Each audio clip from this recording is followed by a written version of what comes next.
Hello बच्चों, let's see this question. And here this question says, what is the impact of civil disobedience movement? Question आपसे बोल रहा है कि civil disobedience movement के क्या क्या इम्पैक्ट थे, क्या क्या प्रभाव पड़े. ऑप्शन दिए हुए हैं: increase the strength of national movement, installed political consciousness and a strong sense of patriotism in the people thought. Next option है liberate women from their home and make them equal players in the struggle for freedom. Next option है all of the above, यानी कि ऊपर के चारों option, तीनों option ही बिल्कुल सही हैं. हम यहाँ पर बात कर रहे हैं सिविल डिसओबीडियंस मूवमेंट की. क्वेश्चन का की कंसेप्ट है सिविल डिसओबीडियंस मूवमेंट.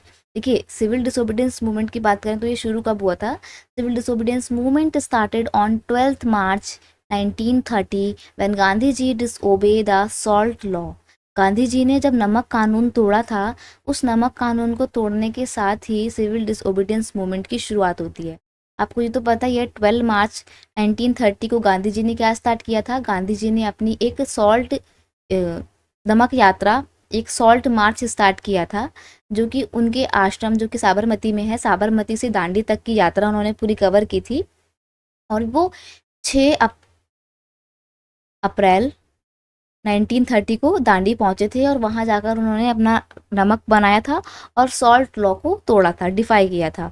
और उसी के साथ सिविल डिसओबीडियंस मूवमेंट की शुरुआत मानी जाती है. सिविल डिसओबीडियंस का मतलब होता है कि हम शांतिपूर्वक ब्रिटिश गवर्नमेंट के द्वारा बनाए हुए गलत कानूनों को डिसओबे करेंगे, यानी कि उसकी अवज्ञा करेंगे, उसको हम बिल्कुल भी नहीं मानेंगे. आपके टीचर्स बोलते ना कि ओबीडियंट बनो, तो गांधी जी ने बोला कि हम उन गलत लॉ के प्रति डिसओबीडियंट बनेंगे, हम उनको नहीं मानेंगे. राइट. तो ये था पूरा सिविल डिसोबीडियंस मूवमेंट. काफ़ी लंबा चलता है ये. बीच में गांधी जी इस मूवमेंट को विड्रॉ भी कर लेते हैं जब बहुत सारे लीडर्स को अरेस्ट कर लिया जाता है. फिर Gandhi ji second round table के लिए लंदन जाते हैं, लेकिन सेकंड राउंड टेबल का कुछ फाइनल अच्छा कंक्लूजन निकलता नहीं, तो गांधी जी वापस इंडिया आके दोबारा सिविल डिसओबीडियंस मूवमेंट लॉन्च करते हैं.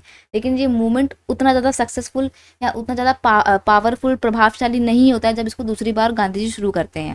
राइट. और फिर ऐसे धीरे धीरे ये मूवमेंट शांत पड़ जाता है. इस मूवमेंट में, सिविल डिसोबीडियंस मूवमेंट ने बहुत सारे कम्युनिटी ने, बहुत सारे इंडियन सोशल ग्रुप्स ने मिलकर पार्टिसिपेट किया था, बहुत बढ़ चढ़कर हिस्सा लिया था. फॉर एग्जांपल, इस सिविल डिसओबीडियंस मूवमेंट में मर्चेंट और बिजनेस क्लास ग्रुप ने पार्टिसिपेट किया था, लेबर क्लास ने भी इसमें पार्टिसिपेशन दिया था, यहाँ तक कि वुमेंस ने भी अपना पार्टिसिपेशन इस सिविल डिसओबीडियंस मूवमेंट में किया था.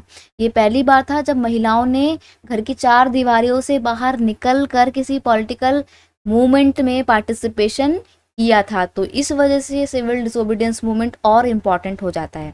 अब आपको यहाँ पर ऑप्शन दिए हुए हैं कि सिविल डिसोबीडियंस मूवमेंट के क्या क्या प्रभाव पड़े. ऑप्शन है कि it increase the strength of national movement.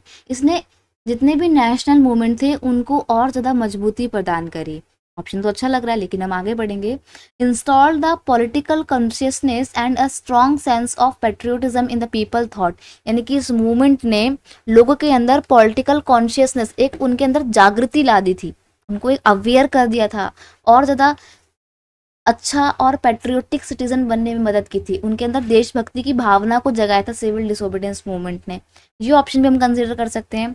आगे है it liberate the women from their home and make them equal player in the struggle for freedom. यानी कि इस मूवमेंट ने महिलाओं को उनके घर की चार दीवारों से आज़ाद कर दिया था और आज़ादी के लिए होने वाले स्ट्रगल में इक्वल प्लेयर भी बनाया था. तो मैंने आपको बताया ना कि इस मूवमेंट में वुमेन्स ने मिलकर बढ़ चढ़कर हिस्सा लिया था, तो हम इस ऑप्शन को भी कंसीडर कर सकते हैं.